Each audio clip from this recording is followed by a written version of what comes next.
Students, औद्योगिक robot के बाद अगला टॉपिक पढ़ने जा रहा है स्वचालित मटेरियल हैंडलिंग एवं स्टोरेज निकाय। तो यहाँ पर भी स्वचालन की प्रक्रिया होती है आपकी मटेरियल हैंडलिंग और स्टोरेज सिस्टम में। तो सबसे पहले ये हम जानने की कोशिश करते हैं कि मटेरियल हैंडलिंग क्या चीज़ होती है।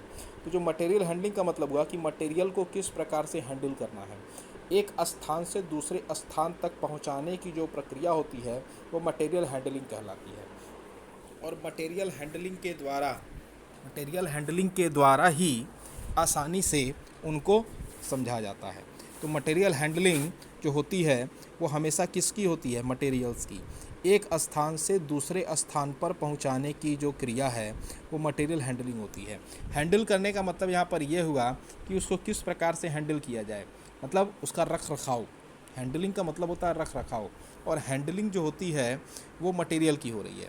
तो यहाँ पर इंडस्ट्री में हम किसी भी चीज़ को अगर हैंडल करते हैं तो वह उसको आसानी से कर सकेंगे जब उसके लिए एक प्रोसेस निर्धारित होगा। तो प्रोसेस का मतलब यहाँ पर यह हुआ वो किसके द्वारा हैंडल होगा, वो मटेरियल किसके द्वारा हो रहा है। यहाँ पर पुराने जैसे समय में हम इंडस्ट्रीज़ में आदमी का प्रयोग करते थे और आदमी उसको क्या करते थे, उसको हैंडल करते थे। तो अब हम उसके जगह के क्या रख दिए हैं, उसके जगह पर अब हम आदमी का मशीनों का प्रयोग कर रहे हैं और मशीन उसको एक स्थान से दूसरे स्थान तक हैंडल कर रही है। तो इससे क्या होता है, जो बहुत सारी भारी चीज़ें भी होती हैं वो मशीन के द्वारा ही क्या होती हैं, उठाई जा सकती हैं और बिना किसी मानवीय हस्तक्षेप के। तो यहाँ पर जो स्वचालन की प्रक्रिया हो रही है वो मटेरियल के हैंडलिंग में भी यूज में लाई जा रही है। और फिर है स्टोरेज निकाय। उसको जब हम हैंडल करेंगे तो उसको क्या करेंगे, स्टोर करेंगे। मतलब एक स्थान पर उसको मटेरियल को हैंडल किए और दूसरे स्थान पर उसका हम स्टोरेज भी कर रहे हैं। तो हैंडलिंग के साथ साथ यहाँ पर स्टोरेज भी हो रहा है। स्टोरेज का मतलब होता है भंडारण, एक जगह पर सारी चीज़ों को एकत्रित करना। जैसे हर जगह पर एक स्टोर रूम होता है, यहाँ पर सारी चीज़ों को एक जगह पर एकत्रित किया जाता है और वहीं पर सारी चीज़ एकत्रित होती हैं और जब किसी को कोई भी आवश्यकता होती है वह उस स्टोर रूम से जाके सारी चीज़ों को उठा सकता है। तो हर इंडस्ट्री में भी एक स्टोर रूम बनाया जाता है और वह स्टोर रूम में क्या होता है, सारी चीज़ें एक समय में एकत्रित हो जाती हैं और उनको कुछ समय बाद वहाँ से उठा लिया जाता है जैसी हमारी आवश्यकता रहती है। लेकिन यहाँ पर उसको हम स्वचालित कर रहे हैं। स्टोरेज का जो सिस्टम है वो भी स्वचालित ही हो रहा है। तो स्वचालन करने का मतलब ये हुआ कि उसका पूरा रखरखाव और उसकी स्टोरेज की सारी डाटा, सारे आंकड़े, वो भी सब स्वचालित कंप्यूटर के द्वारा ही हैंडल होंगे। फिर है ऑटोमेटिक निरीक्षण निकाय। अब यहाँ पर देखिए ये है ऑटोमेटिक निरीक्षण, मतलब ऑनलाइन इंस्पेक्शन सिस्टम। निरीक्षण का मतलब होता है इंस्पेक्शन और निकाय का मतलब होता है सिस्टम। तो यहाँ पर मतलब ये हुआ कि हम ऑटोमेटिक निरीक्षण निकाय का प्रयोग कर रहे हैं। क्या करने के लिए? ऑटोमेटिक निरीक्षण निकाय का प्रयोग कर रहे हैं गुणवत्ता के नियंत्रण के लिए। ऑटोमेटिक यहाँ पर यह हुआ कि स्वचालित, मतलब इसमें कोई भी मानव का हस्तक्षेप नहीं है। और निरीक्षण का मतलब होता है इंस्पेक्शन। इंस्पेक्शन मतलब कि हम कोई चीज़ है तो उसको हम इंस्पेक्ट करें, निरीक्षण करें कि जो चीज़ है वो सही है कि नहीं, मतलब इस पर सही प्रकार से कार्य किया जा रहा है कि नहीं, ये हमको सही आउटपुट दे रही है कि नहीं। तो इन सारी चीज़ों का इंस्पेक्शन होता है। निरीक्षण जिसे कहते हैं, हम लोग कहते हैं निरीक्षण दस्ता। वो क्या करते हैं, उनका काम होता है कि वो हर चीज़ का निरीक्षण करते हैं और जो भी उसमें कमियां रहती हैं उनको दूर करते हैं, वो आगे की सुविधा के लिए। फिर निकाय सिस्टम, तो एक ऐसा सिस्टम बनाया गया जो हमेशा क्या कार्य करता है, ऑटोमेटिक इंस्पेक्शन सिस्टम, गुणवत्ता के नियंत्रण के लिए। अगर हम समय समय पर कोई भी उत्पाद अगर बन रहा है उसको समय समय पर चेक नहीं करेंगे तो क्या होगा, एक समय बाद ऐसा आएगा कि वो उस उत्पाद की क्वालिटी गिर जाएगी और हमको मार्केट में उसे ख़त्म करना पड़ जाएगा। तो कोशिश हमारी यह रहती है कि ऑनलाइन इंस्पेक्शन सिस्टम के अंतर्गत उनकी सारी कमियों को दूर किया जाए और उनको दूर करके जो भी सही प्रकार की जो उनके बेनिफिट्स होते हैं, स्थितियाँ होती हैं, उनको लागू किया जाए। तो ऑनलाइन इंस्पेक्शन सिस्टम भी एक स्वचालित निकाय का ही एक रूप है। तो यहाँ पर जो भी चीज़ें हो रही हैं वो कंप्यूटर के माध्यम से ही हो रही हैं और जितने भी डाटा रहेंगे वो कंप्यूटर पर ही एक स्थान पर क्या रहेंगे, स्टोर हो जाएंगे। तो कंप्यूटर के माध्यम से हम देख सकते हैं कि विभिन्न प्रकार की सूचनाओं का आदान प्रदान भी हो रहा है मटेरियल का ट्रांसफ़र भी हो रहा है, स्टोरेज भी हो रहा है और उसका इंस्पेक्शन भी हो रहा है। तो इंस्पेक्शन हम कंप्यूटर के द्वारा सारा डाटा बना के आंकड़ों के रूप में रखते हैं और उन्हीं के आधार पर उनका इंस्पेक्शन करते हैं।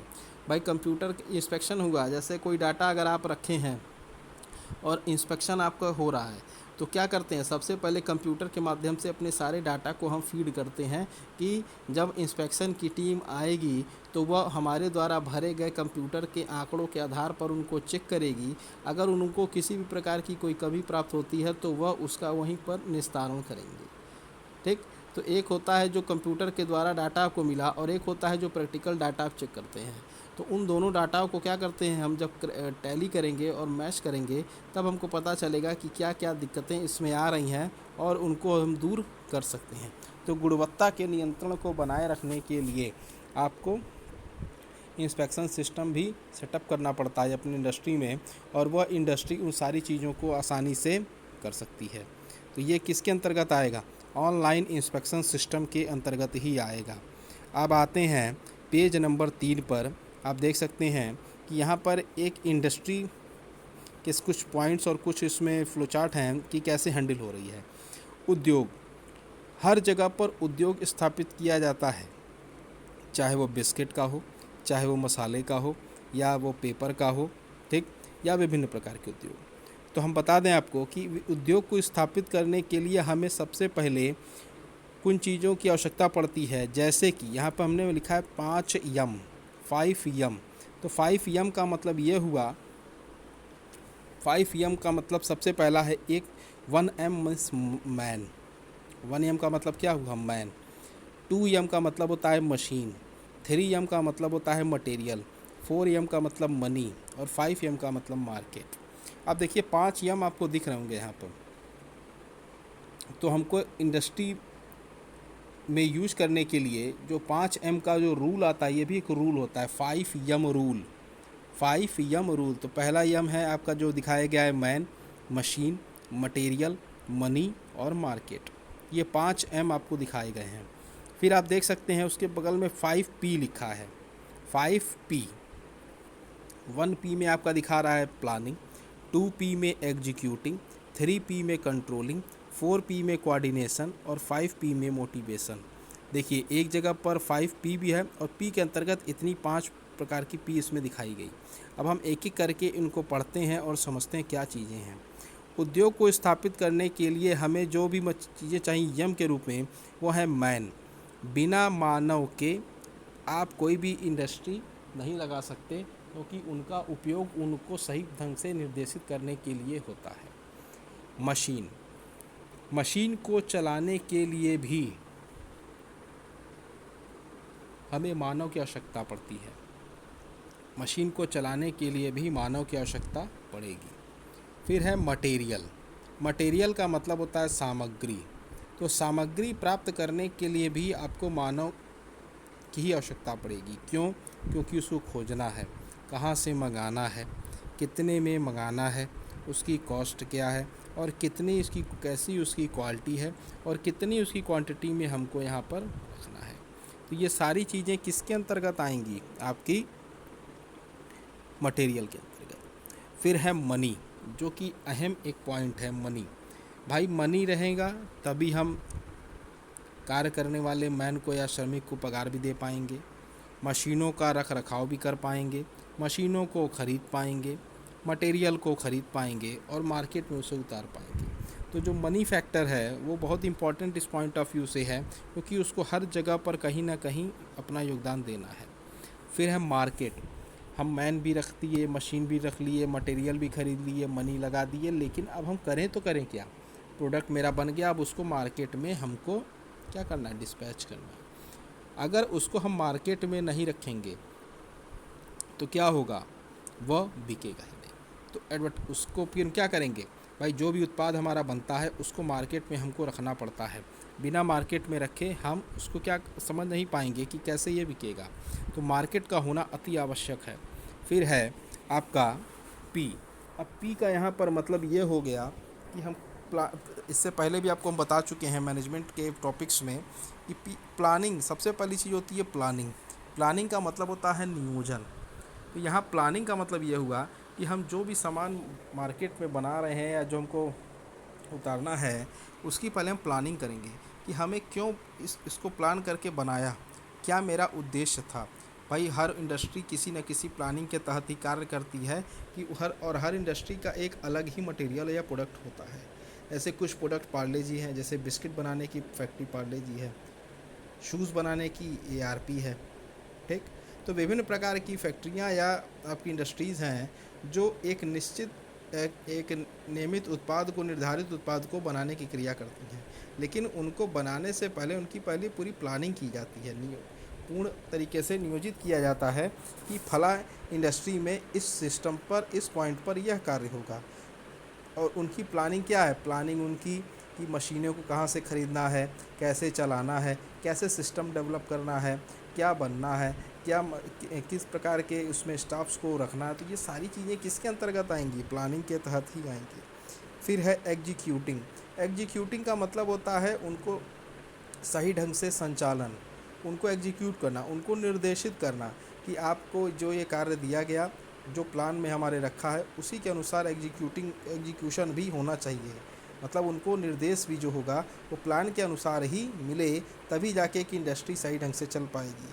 कंट्रोलिंग, हम हर चीज़ अगर कंट्रोल वे में ही कार्य करेंगे या नियंत्रित तरीके से करेंगे, तब हमारी इंडस्ट्री बहुत सही ढंग से चल पाएगी। क्योंकि अगर नियंत्रित रूप से नहीं चलेगी तो क्या रहेगा, उसमें विभिन्न प्रकार की खामियां रहेंगी और उन खामियों के अंतर्गत उसको बंद हो जाना पड़ेगा।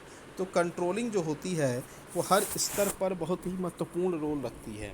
कंट्रोलिंग यहाँ पर हर चीज़ की होगी। हमको यहाँ पे मटेरियल की भी कंट्रोलिंग करनी है, मार्केट को भी देखना है, मनी को भी देखना है, हर चीज़ को देख के कंट्रोल करके अपने उद्योग को चलाना है।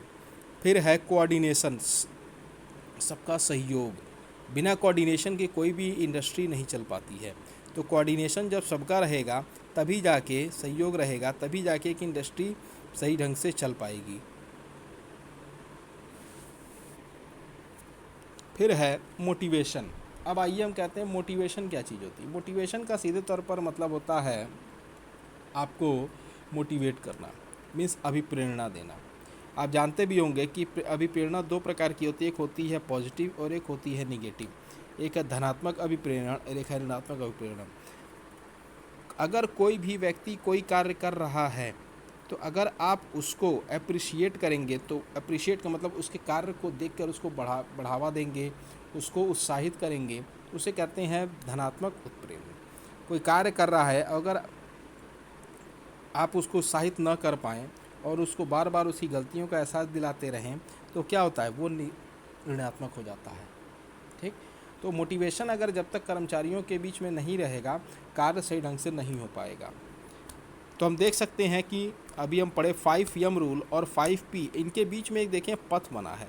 पथ का मतलब होता है रास्ता, और यहाँ पर रास्ते का मतलब ये हुआ कि ये पाँचों M अब एक रास्ते को फॉलो करते हुए हम लोग कहाँ आ गए, हम लोग आ गए अपने प्रोसेस पे। तो जब ये 5M एक पाथ के थ्रू चलेंगे, तब ये प्रोसेस पे पहुँचेंगे और ये पांचों प्लानिंग के साथ एग्जीक्यूट करके फिर एक प्रोसेस करके ये प्रोडक्ट का निर्माण करेंगे। तो 5M एक पथ को फॉलो करते हुए ये पहुँचे प्लानिंग एग्जीक्यूशन पर। अब प्लानिंग एग्जीक्यूशन के बाद अगला प्रोसेस हमारा है प्रोसेस का। तो प्रोसेस जब हो जाएगा, ठीक, जब प्रक्रिया पूर्ण हो जाएगी, तभी जाके आपको उत्पाद मिलेगा।